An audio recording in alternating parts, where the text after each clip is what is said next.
da da da. Kiva moed, kiva moed, kiva moed. There's two Sarahs.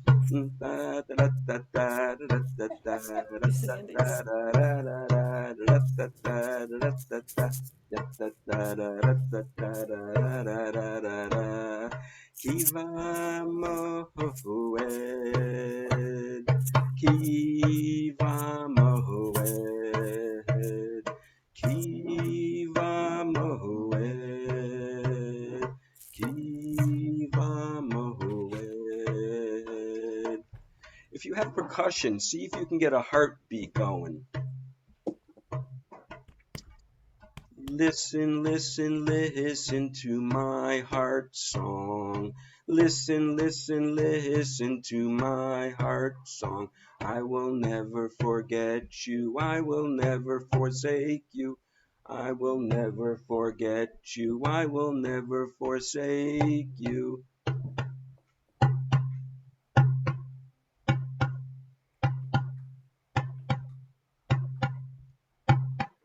Listen, listen, listen to my heart song. Listen, listen, listen to my heart song. I will never forget you. I will never forsake you. I will never forget you. I will never forsake you. Would everyone please mute and then sing with me? Listen, listen, listen to my heart song. Listen, listen, listen to my heart song. I will never forget you. I will never forsake you. I will never forget you. I will never forsake you. Listen, listen, listen to my heart song. Listen, listen, listen to my heart song. I will never forget you. I will never forsake you. I will never forget you. I will never forsake you. Listen, listen, listen. Listen, listen, listen. Listen, listen, listen. Listen, listen, listen. Listen, listen, listen. Listen, listen, listen. So tonight's topic, the Shema in the four worlds. I'll give you a little bit of an overview of what we'll cover tonight, and we will certainly not capture the entire topic in one sitting.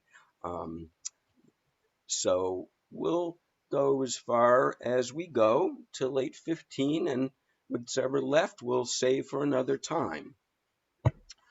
So our people have been saying the Shema for at least 2,500 years. The intensity of these 6 words and the 3 paragraphs that follow, the kavanah, is as intense as it can possibly be. And this is not a prayer, it's a declaration of faith. Shema Yisrael, Adonai Eloheinu, Adonai Echad. So, what I hope to cover, at least a little bit tonight, is the meaning of the Shema in the four worlds, the world of the physical, the emotional, the intellectual, the spiritual, a little bit of the history, the Jewish history, the origins of the Shema in the Torah, and especially we're going to take each of the 6 words and break them down and discuss their meaning for us. And then I go over some beautiful English translations, some of them extremely poetic, and then I'd like to spend some time on Reb Zalman's interpretation of Shema. And if there's time, we'll do a little bit of guided meditation using some of the poetic language that brings up some beautiful vision. As Reb Zalman would say, I'll provide the audio, you'll provide the video. And then we'll look at some of the allegoric and metaphoric meanings of the words and the Hod mystical meaning of the words in the Shema. When I say the mystical, the Shema and all of Torah can be understood as our story, our history, and it could be understood as a code for how to connect to God. And that's what the Zohar and the Kabbalah is about, looking at the Torah as a mystical, a code version interpretation of Torah. In Hebrew, the Sod interpretation. Tonight is the 40th day of the Omer. It is the Hod in Yesod, and we can interpret that as the humility within our foundation, or the splendor within our bonding with the world, with someone. So I just wanted to make sure I covered that. So I'm putting that in there. Now, I said how intense the Shema is. And what I'd like to read to exemplify how intense this declaration of faith is, I'm going to read a passage from the martyrology service in the Machzor for the high holidays. Akiba was brought to trial. His judge was to be his former friend Rufus. There was no possible defense against the charges. Akiba had been violating the law by offering instruction to his disciples. Akiba was found guilty and condemned to death. Still attended by his faithful Joshua, he retained his courage and his strength of mind until the very end. The popular story tells that the Romans killed him by tearing his flesh from his living body. As he lay in unspeakable agony, he suddenly noticed the first streaks of dawn breaking over the eastern hills. It was the hour when the law requires each Jew to pronounce the Shema. Oblivious to his surroundings, Akiva intoned in a loud, steady voice the forbidden words of his faith. Hear, O Israel, the Lord is our God, the Lord is one. And thou shalt love the Lord thy God with all thine heart, with all thy soul, and with all thy might. Rufus, the Roman general who superintended the horrible execution, cried out, "Are you a wizard? Are you utterly insensible to pain?" "I am neither," replied the martyr, "but all my life I've been waiting for the moment when I might truly fulfill this commandment. I've always loved the Lord with all my might and with all my heart. Now I know that I love him with all my life." And repeating the verse again, he died as he reached the words, "The Lord is one, Adonai Echad." The association of Shema with this great martyr's death made its recitation a deathbed affirmation of faith. Instead of a repetition of selected verses, to this day the pious Jew hopes that when his end comes, he may be sufficiently conscious to declare the unity of God, echoing with his last breath the words which were found their supreme illustration in Akiba's martyrdom. So I ask you, how many of us, if we knew that our death was certain, how many of us would strive to say the Shema? and why? If you wouldn't mind unmuting and tell us, why would you strive to say Shema? Hoff, you want to start us?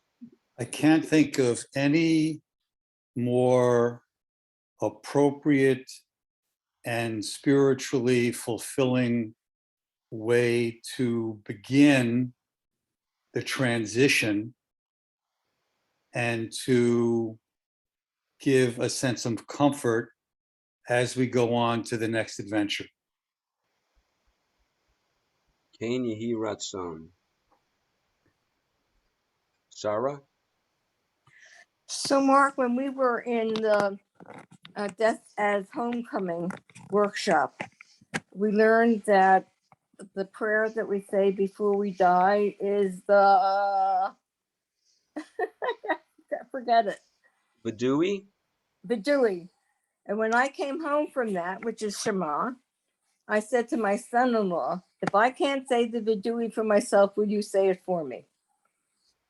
Because that's the last thing we say before we die. Thank you. Ken Yehi Ratzon. Mary Rita, you had your hand up. I love the Shema, and it is what I say. It's one of the last things I say before I go to sleep at night, and I remember Dan sharing with me, like, early on when we first were getting together, that one of the things that really touched him was that he just imagined that it was our connector to all those in our tribe around the world. So there was something about that. Not that I think I'm only going to, when that transition happens, that it's only Jews that are going to welcome me, because I'm waiting to see the whole deep ecumenism crowd there too.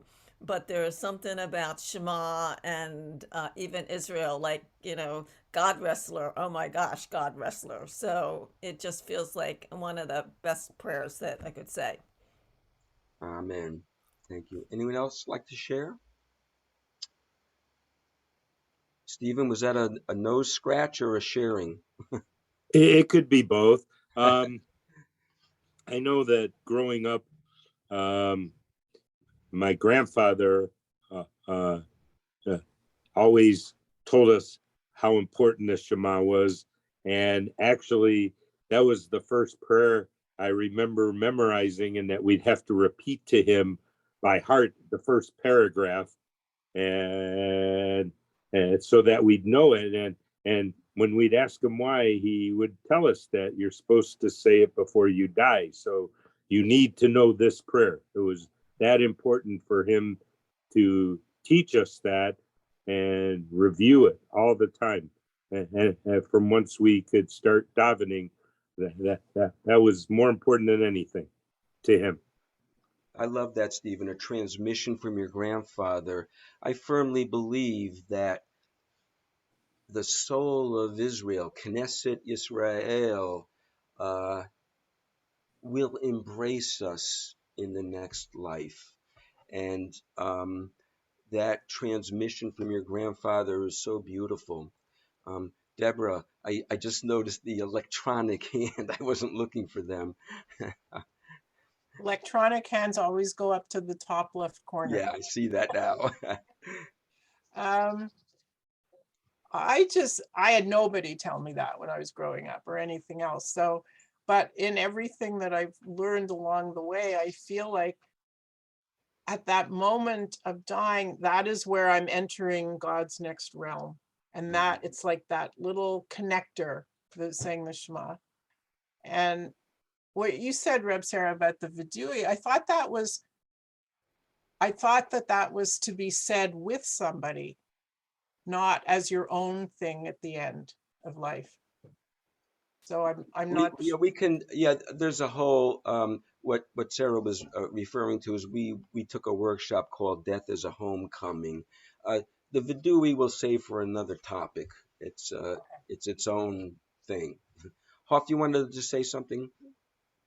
You're muted. Yes, because I think I was inspired that unless there's some rule against this, you said, assuming we're competent at the time to be able to do it.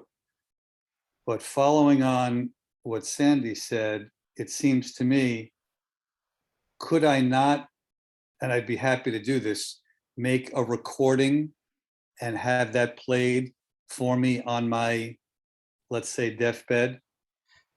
Absolutely. Reb Zalman, in his Aging the Saging work, has some beautiful recordings that are used at the time of death. And there's something now called a death doula. A person, just as a doula will help through a birth, there are doulas now that will help in the transition at death. And you could ask them to say that with you or whisper it in your ear. And I have had the honor to do that with someone. She didn't die at that moment. We thought she was. And she said the Shema with me. And she lived for another day or so. It was my wife's aunt. But let's chant. I'd like during this, I'd like us to chant Shema in a couple of different forms. Some of you might heard before, but even though we're all muted, let's chant together. So chant this one with me. Shema Yisrael Adonai Eloheinu Adonai Echad. Now, I'm going to use Havaya too, which is perfectly acceptable. And just so you know, Adonai is referring to like Rabbono Shalom, the majesty, the Lord. And that language doesn't speak to a lot of us. And so we use Havaya, which is translated as pure being, pure existence. So I'll use sometimes Adonai, sometimes Havaya. And I use Adonai a lot of times because, like what Stephen said, it's part of the transmission. My grandfather used Adonai also. So I sometimes will use language and I'll edit it in my own being as I'm saying. Shema Yisrael Havaya Eloheinu Havaya Echad. Shema Yisrael Adonai Eloheinu Adonai Echad. Shema Yisrael Adonai Eloheinu Adonai Echad. Listen, world, Yah is our source, the source is one. Listen, world, Yah is our source, the source is one. Listen, world, Yah is our source, the source is one. Shema Yisrael Adonai Eloheinu Adonai Echad. Listen, listen, listen. Listen, listen, listen. Listen, listen, listen. So what does it mean to listen? The first word, listen. And it doesn't say hear God. It says listen. There's a difference. So we're talking about active listening.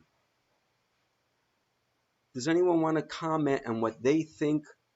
We'll just take one or two. Anybody want to comment on what does listen mean to you?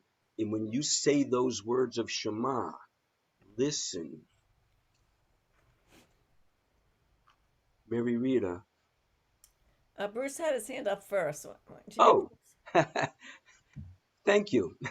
We'll do Bruce and then Mary Rita. I hear listen as something that we do with our whole being, Beautiful. with our ears, our minds, our hearts. Yeah, absolutely. You took away some of my text here, but beautiful. I love it. let's see, Mary Rita and then Carol Ann. Ditto. Especially for me, it's listening with my heart. Listening with my heart. And to me, that's a deeper listening that helps me to embody it. Thank you. Carol Ann, something to Yeah, add? the word engagement comes up for me. It's similar to what both the others said. Just that sense of really connecting, paying attention, really gathering Yes. yourself, not just rote speaking. Listening is an active event. And some of us think, it's more of a passing. Reb Zalman, when somebody would raise their hand and ask something about he said, he'd often say, "Can you listen a little louder?" And listening, it really involves what has been said, all the senses, your body, your mind, your spirit, a connection. Some would even say, like Martin Buber's the I thou, you're connected as one. And um, that yeah, that I think we covered that. So um, can I want to pick up with Carol Ann's pay attention. So this yes. is the American Sign Language for listen, and it is pay attention. And to me, there's a choice. With listening, there's a choice. Hearing, I mean, I can walk down the street and I can hear lots of noise, but I'm not really listening. But listening is a choice. Thank you. I want to show you something. You reminded me of something. I really like this. I'm going to try to remember this. Listen. And, Reb Zalman, as I said, this is about the four worlds. Reb Zalman choreographed and taught us how to say Shema in the world of Asiya, in the physical world. He taught us, a choreography. Let me show you what I mean. And also, I'm not sure if he coined this, but we talk about sacred listening. And he called that when we would especially do dyads, when we're looking at somebody as God looking back at us, and everything that's been said, an active, a connection, uh, a sacred listening. So here's the Shema that I learned from Reb Zalman, and it was a sweep of the world, because one could, when we get to Yisrael, which is the next word, we could say Yisrael, Knesset Yisrael, community of Israel, the Jewish people, and all of humanity needs to hear that message in our own way, and that's the direction we're going in. Humanity is one. Adonai Echad. We'll get to the Echad part. That's where we're going to spend most of the time. What it means, God is one. So here's the choreography: a sweep of the head from one side to the other, looking at the whole world. Shema Yisrael Adonai Eloheinu Adonai Echad. Now notice on Eloheinu, it was to the Kishkas. So in a sense, that is also part of the mind. Our solar plexus, Netzach Hod in Kabbalistic language, so to understand our God, it's our God, Eloheinu, Eloheinu, Adonai Echad, to the heart.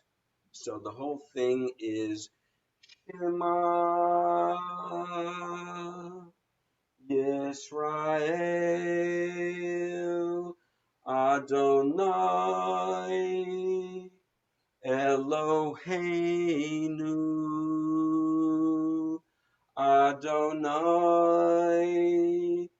Echad. I held the Echad. I want to. There are many spiritual practices. Some people cover their eyes. You know, when uh, Marc has us wrapping the tzitzit around, saying Shema.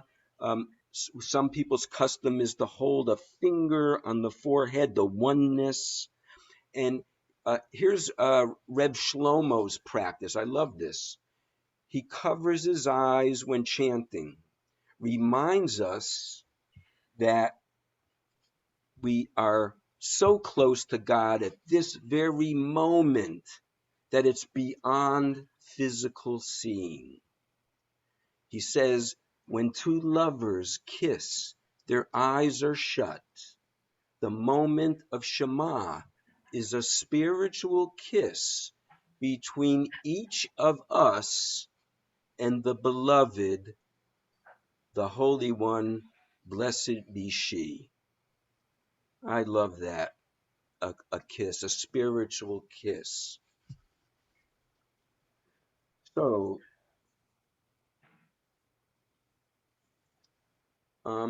just checking my time.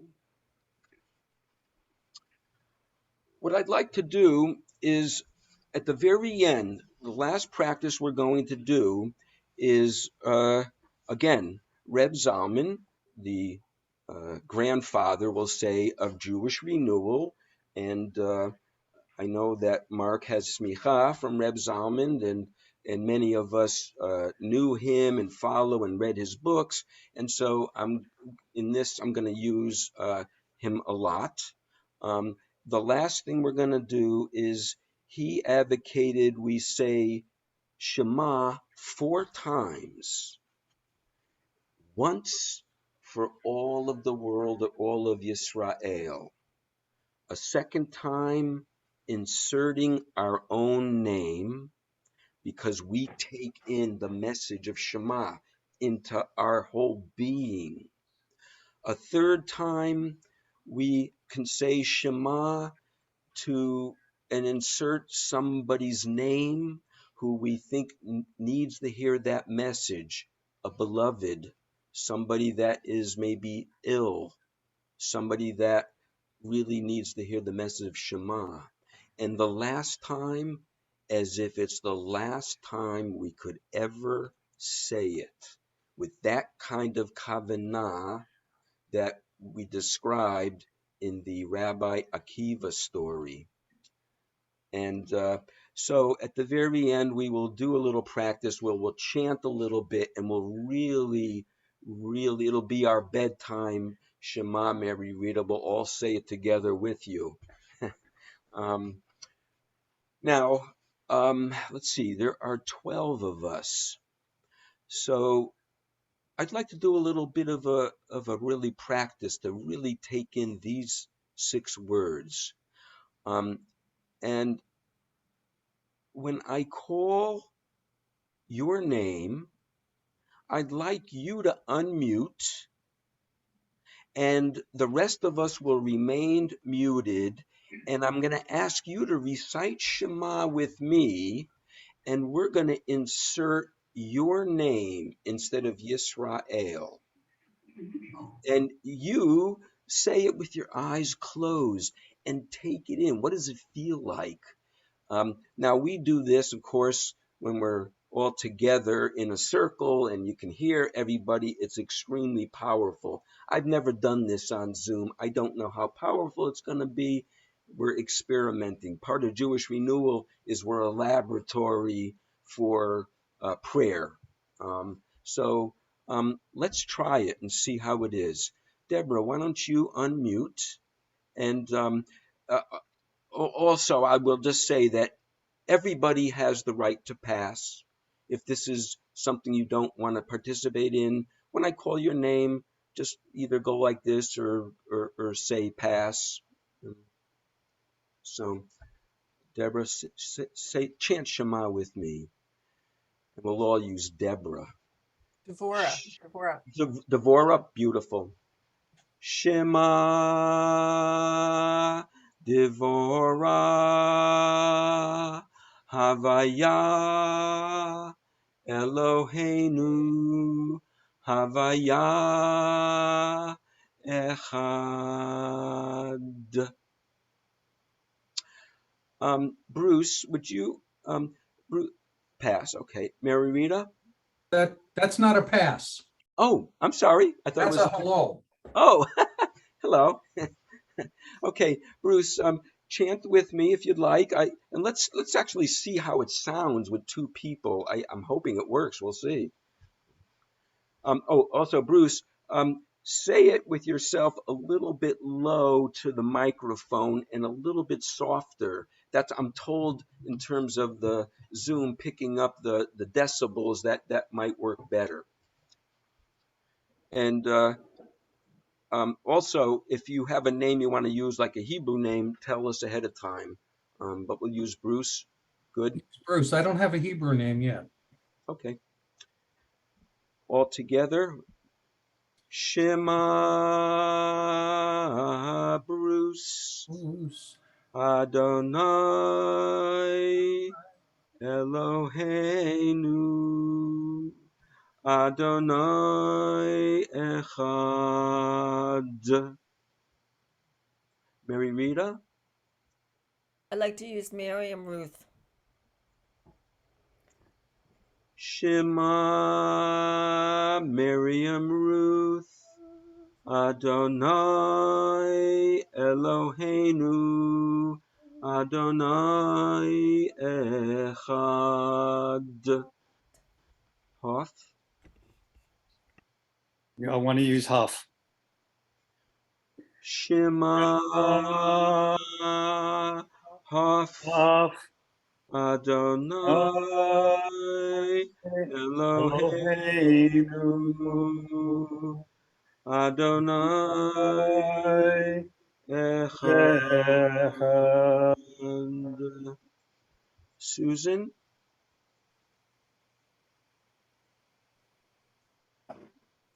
I want to use Ahava, not Adonai. What was it? Ahava? Correct. Shema Ahava Adonai Eloheinu Adonai Echad. I don't know if I said this before, but we're trying to imagine the person is in the middle of our Zoom circle and we're really focusing that energy. Sarah? Shema Sarah Adonai Eloheinu Adonai Echad. Carol Ann? I would like to use Hana. Shema Chana Adonai Eloheinu Adonai Echad. Stephen? Shimon Dove. Shema Shimon Dov Adonai Eloheinu Adonai Echad. Chana? Well, it says Chana and Latke. Latka is my dog. Okay, Chana. This is why. Where'd she go? I Okay. So are we saying the Chana? yes. Shema Chana Adonai Eloheinu Adonai Echad. Mel? Okay, Mordechai. Shema Mordechai, Havaya Eloheinu, Havaya Echad. Marlena, did I pronounce that correctly? Thank you. Yes, let's use Aviva. Shema Aviva Adonai Eloheinu Adonai Echad. Echad. Thank you. Did I leave anybody out? Anyone would like to make a comment about how that felt for them? Excuse me, Mark. Yes. I noticed you put a lot of emphasis on echad, on the Dalet, which is how I learned to say Shema at the Hebrew Academy, but I forgot why. Why the Well, echad? it's to emphasize the oneness. We hold that last word to emphasize God's oneness. And Okay, and Todah. we're gonna unpack what we all mean by oneness shortly. I saw an electronic hand. Where'd it go? Oh, that was me, and that's what I was going to ask. So Okay. asked and answered. Thank you. So Yisrael, as I said before, is referring to one that wrestles with God. And that is what we mean by the community of Israel. We're God wrestlers. Knesset Yisrael, the soul of Israel, the children of Yisrael. And it could also mean the world, all of humanity. And that's what we're addressing. You know, a lot of times when we're talking to a group of non-Jews, we say Yisrael, they think we're talking about the country of Israel. And so sometimes we have to explain what that means. Now, then we're going to briefly, briefly, but not so briefly, talk a little bit about Adonai, God. I'm defining it as like Havaya, pure being, existence. God, we could look at one way is God is a verb. It's the isness of existence. Very hard to put into words. Pure awareness, pure divine awareness. Now, we could spend a whole class, and I've talked to Marc at some point. I'd like to spend a class on the meaning of God, the meaning of Echad, the meaning of oneness. But tonight's topic is the Shema.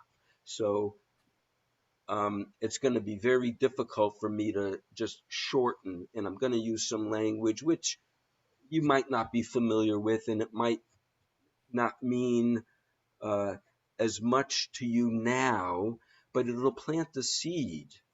And at some point, it'll unpack itself. And that happens a lot, especially when we look at the Sod interpretation, the mystical. I can tell you now that I'm discovering concepts now that I was introduced by Reb Zalman 30 some odd years ago, and I didn't know what he was talking about. And now I have a sense. So I'll say that when I'm using God, it's a fusion of three levels. God is creator, immanent, the one who brings into being. God transcendent, which is the God that is beyond time, beyond creation, beyond. And the essence, God is. God is. So when we talk about God, some people have a concept of God is a spark within, and their concept of God is there's a little spark of God inside all of us and a little bit inside of all of creation. When I say the essence, I'm talking about the infinite. God is everything and God is nothing, no thing. So, again, I'm just going to leave it at that because that's, again, a whole discussion. So I want to go on and talk about Eloheinu, our God. What does it mean, our God? Eloheinu comes from Elohim. On the tree of life in Kabbalah, Elohim is the sefirot of Gevurah, strength. And so it wasn't really an accident when I went Eloheinu. It had sort of a strength to it, strong. Eloheinu. Adonai, as I said before, is the sense of God as ruler, the majesty, the majestic one, and Eloheinu, our God. And so, as I said, that spark within. And I won't go into that now. We can talk about different levels of the soul, and what I mean by the spark within. Again, that's we can go into more detail. I really want to talk about echad, oneness. Echad. We're referring to a paradox, two incompatible realities, the infinite and the finite. The infinite and the finite. In the infinite, God is everything. So if there's a one, there must be a series, there must be a two or a three, a plurality, a series. And God, if we look at it as God being nothing, the one and only. Now, how can these two realities coexist? But they do.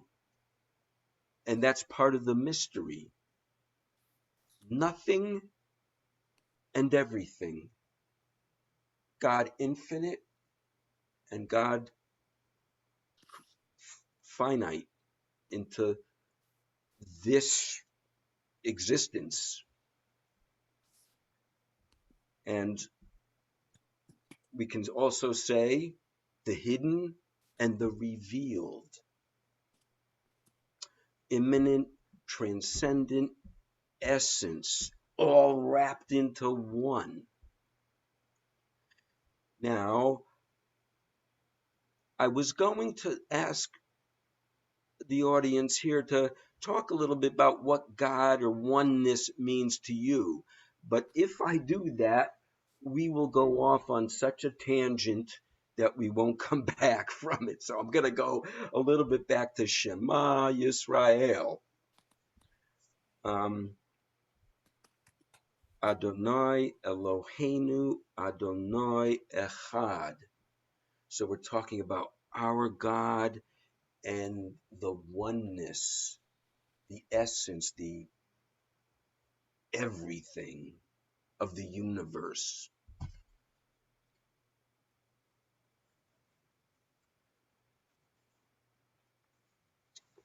Now I said before, the Torah is not just a book of stories about our history, it's a code book. And when we talk about Torah on this level, we feel it in the depth of our soul. beyond understanding, beyond reason. It's heart and mind together on the Kishka's level. When I asked people what that meant to them before, in the very beginning, people alluded to that. So I'm going to say that we're talking about faith and reason as one. Our intellect, our heart. Reb Zalman would say a fusion of Yetzirah and Bariyah. So enough of out there. I'm going to come back down to earth. I want to say that in our tradition, there are three paths to God. There's the yearning and the soul or the mind and the might, the will. So we say in the first paragraph of Shema, Livavecha, Nafshecha, Miodecha. Livavecha, the yearning of the heart, is a path to God. And a lot of us come to that path. We see the awe of God. We find God in the music, in the chanting, in the dancing, in the heart, in the poetry, in nature. The yearning for God. We find God, and that's Livavecha. We find Nafshecha, where we raise our consciousness to a higher state. That a path to God is through quiet, stillness, meditation. We set our mind up to a higher state. We go beyond the ego, beyond the lower self, to a higher self, our true self. The lower self we call ego is remnant of our primitive brain, our primitive animal existence, and we raise it up consciously to the soul or spiritual level. And then we talk about miodecha in the first paragraph of Shema, after the six first words. Miodecha, the might or our will. And that we refer to our strength of being, our faith that comes from the power of our soul. We persevere, we push ourselves. We know that there is a divine spark in each of us at our very core. I know that I'm eternal and all is one, and I'm one with all. And that's what we mean by miodecha, the might, though our willpower. So we can find God through our faith, our will, our heart, and through our quiet meditation and all combinations of each. And some of us have a strength in one or the other, and some of us try to balance all of those things through prayer and meditation, through opening our hearts, however that speaks to us, whether we're playing the harmonica or we're singing or dancing to our heart's content. So I'd like us now to do a little bit of guided visualization. And I'm going to use a little bit of poetry, some from Marcia Prager, some from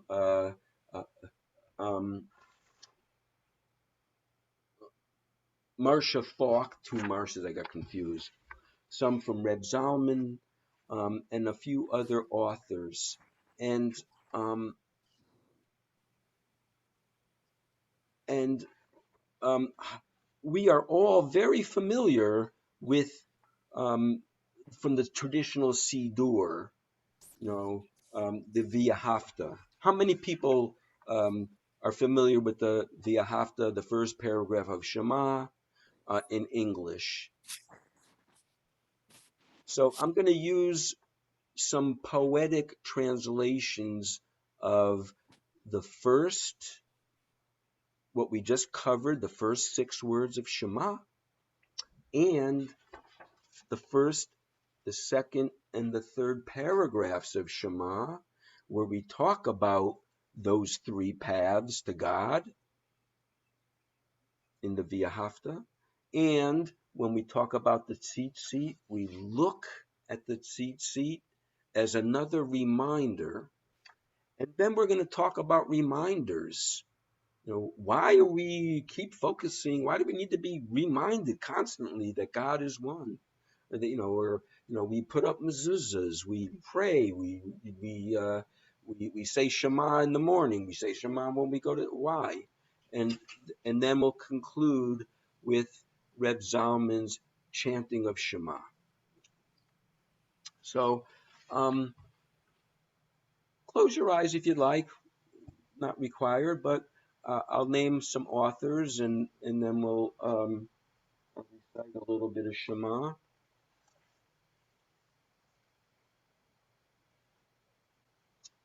So this translation comes from Marcia Prager, and she says, Yud Hey Vav Hey, the breath of life of all. I'm sorry, the breath of life of all being is our God.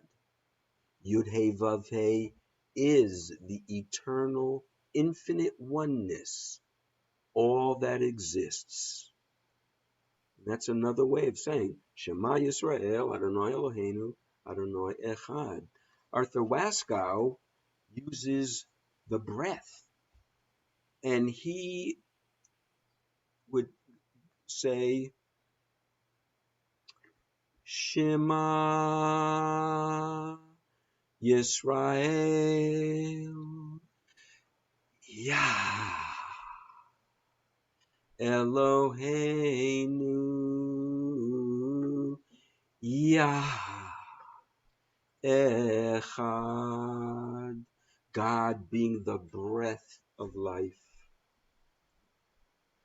The Aquarian Minion at Berkeley, listen, Yisrael, our God is being itself, the oneness of all being. Rabbi David Zeller, listen, God wrestlers, the unity beyond names is our God. The unity beyond names is all one.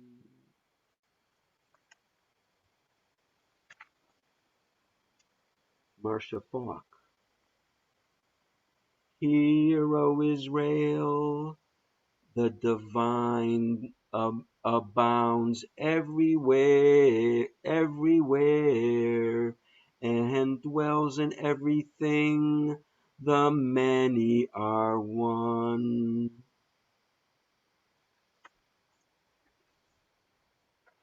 And you must love Adonai, your God, with all of your passions, with every breath, with every fiber of your being.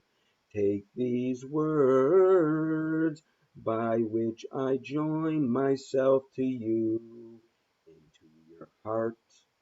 Pattern your days on them so that your children will discover Torah, will discover the Torah within you. Make life into your voice of God, both in your stillness and in your movement. Renew these words each evening and in the morning with devotion. Bind them as tefillin on your forehead and arms as symbols of thoughts and acts sacred to me. Write them in mezuzahs at the entrances of your home as a sign that all people may discover me as they enter your home and into your life. Reb Zalman.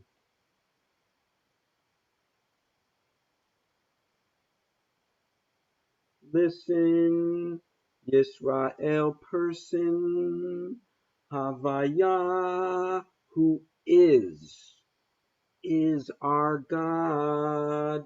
Havaya, who is one, unique, all there is.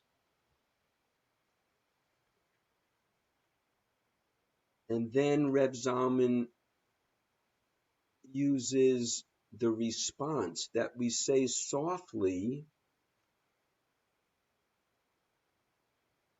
when we say it in synagogue, except on Yom Kippur, when we say it out loud.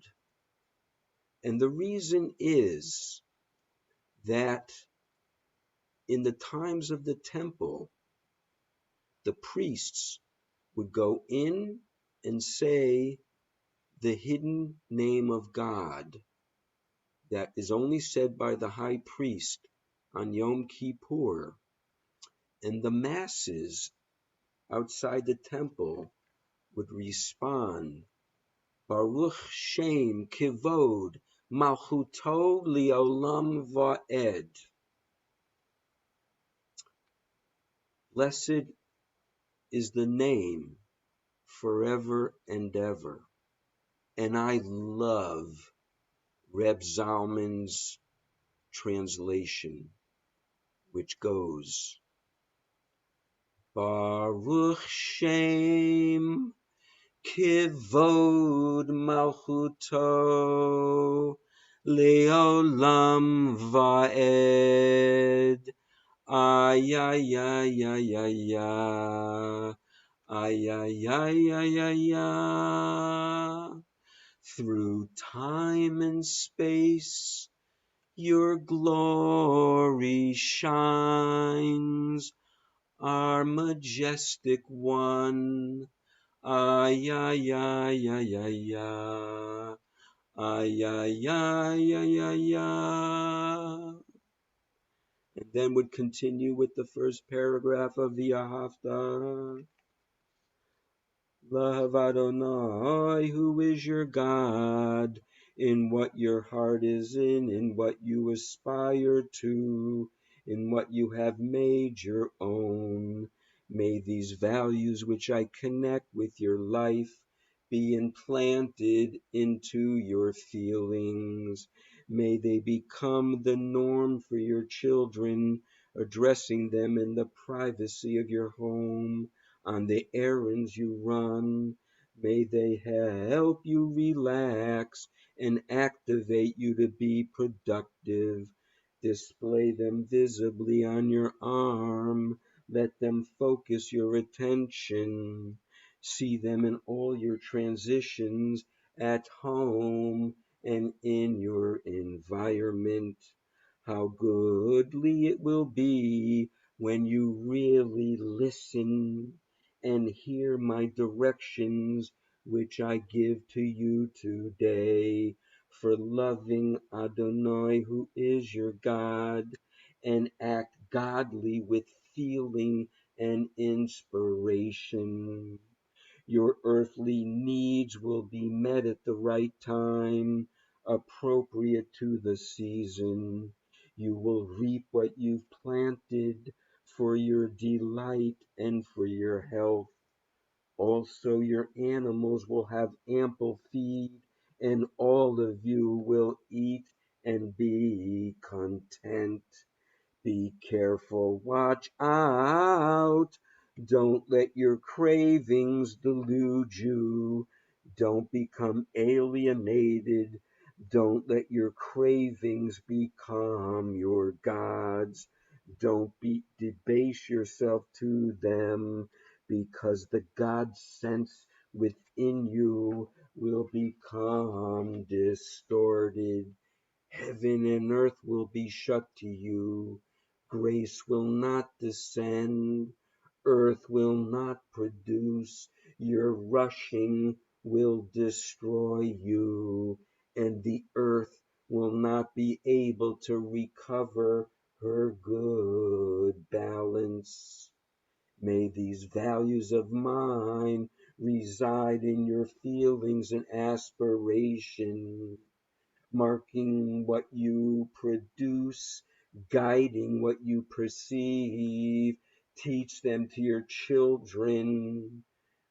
Address them when you are depressed and when you are related. Mark your entrances and exits with them. And Adonai, who said to Moshe, speak, telling Yisrael folks to make tzitzit on the corner of their garments, so they will have generations to follow them. And on each tzitzit let them put a thread of blue. Glance at it, and in your seeing, remember all the other directives and act on them. This way you will not be led astray, craving to what you see and what you want. Don't prostitute yourself for your cravings. Be mindful and actualize my directions. Be aware that I am the God who is the one who freed you from oppression in order to guide you. I am Adonai, who is your God. Adonai Elohechem Emet. And that is the truth.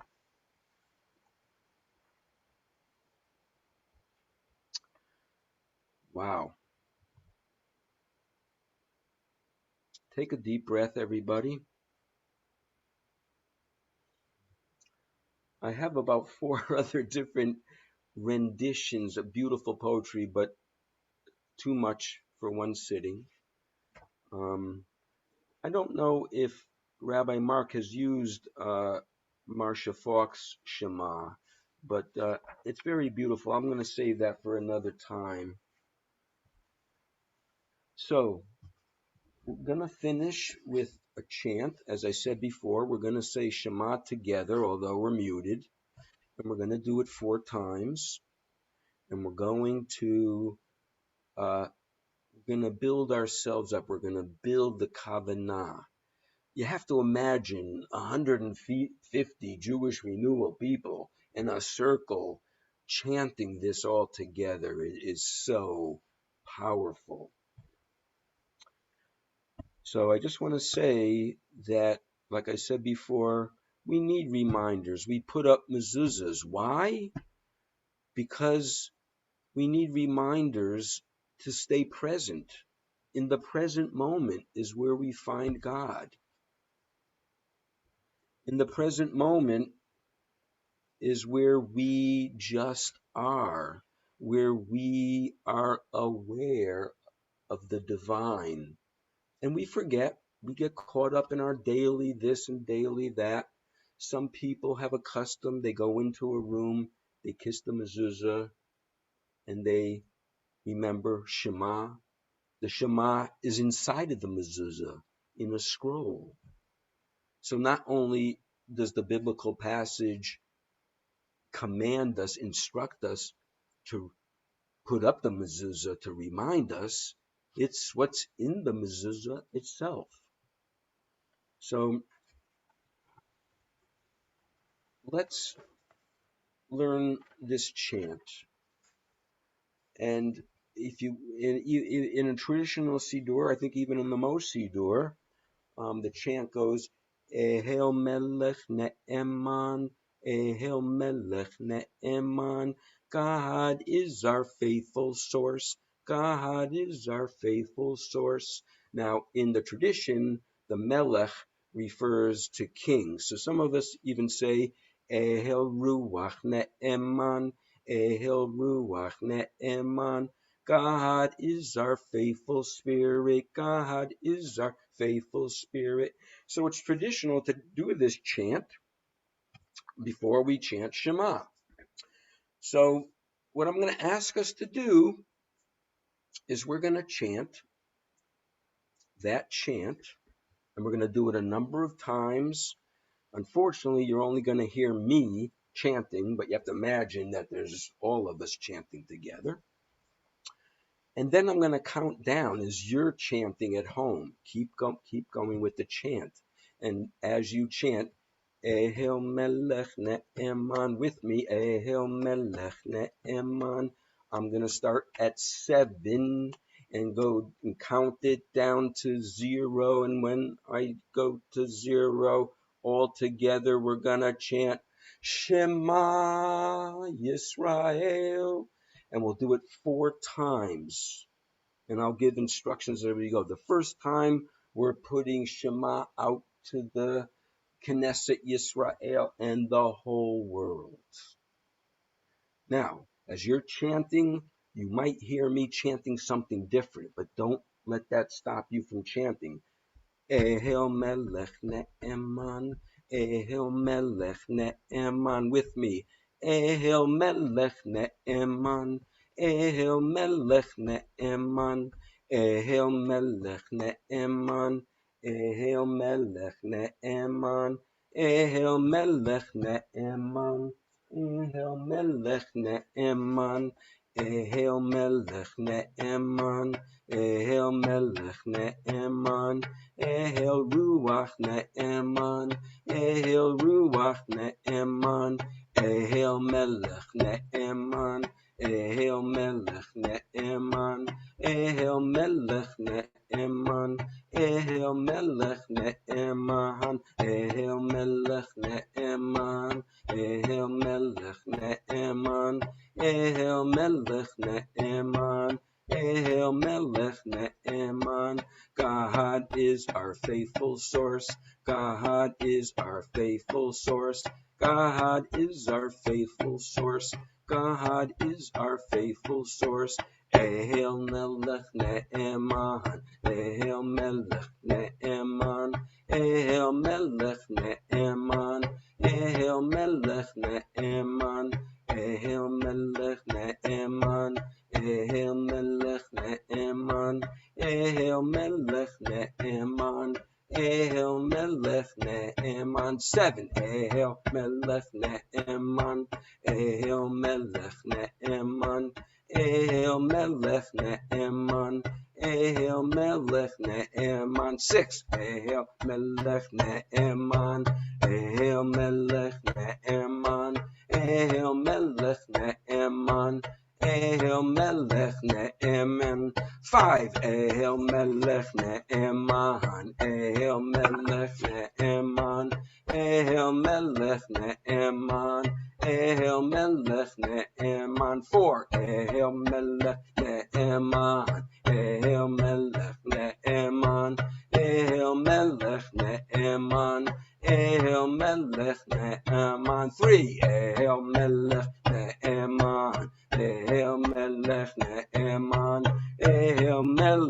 ne'eman, El Melech ne'eman, two, El Melech ne'eman, El Melech ne'eman, El Melech ne'eman, El Melech ne'eman, one, El Melech ne'eman, El Melech ne'eman, El Melech ne'eman, El Melech ne'eman, Shema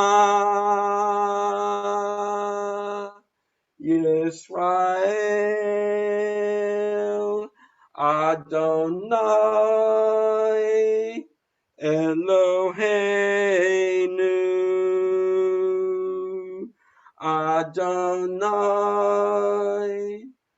Echad. Insert your own name. Shema MOSh Simcha Havaya Eloheinu Havaya Echad. Say the name of someone who needs to hear the message of Shema. Shema, families in Texas, Adonai Eloheinu, Adonai Echad.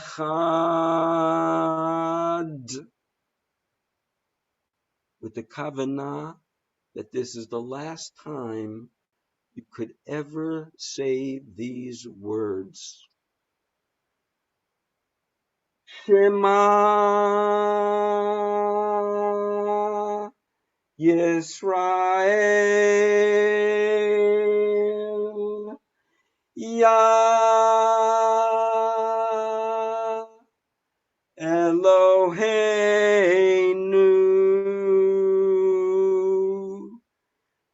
Yah Echad.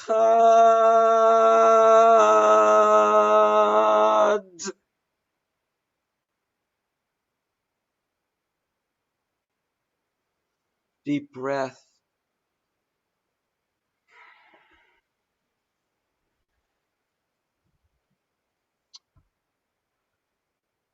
It is 8:15, and I thank you for sharing with me tonight.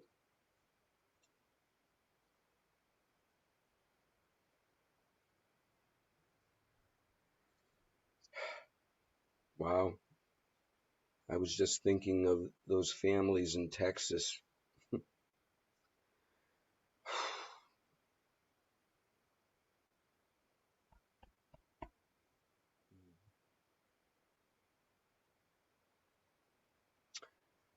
Thank you, Deborah, for helping tonight. Appreciate it. Yeah. So I'll see you all on Shabbos.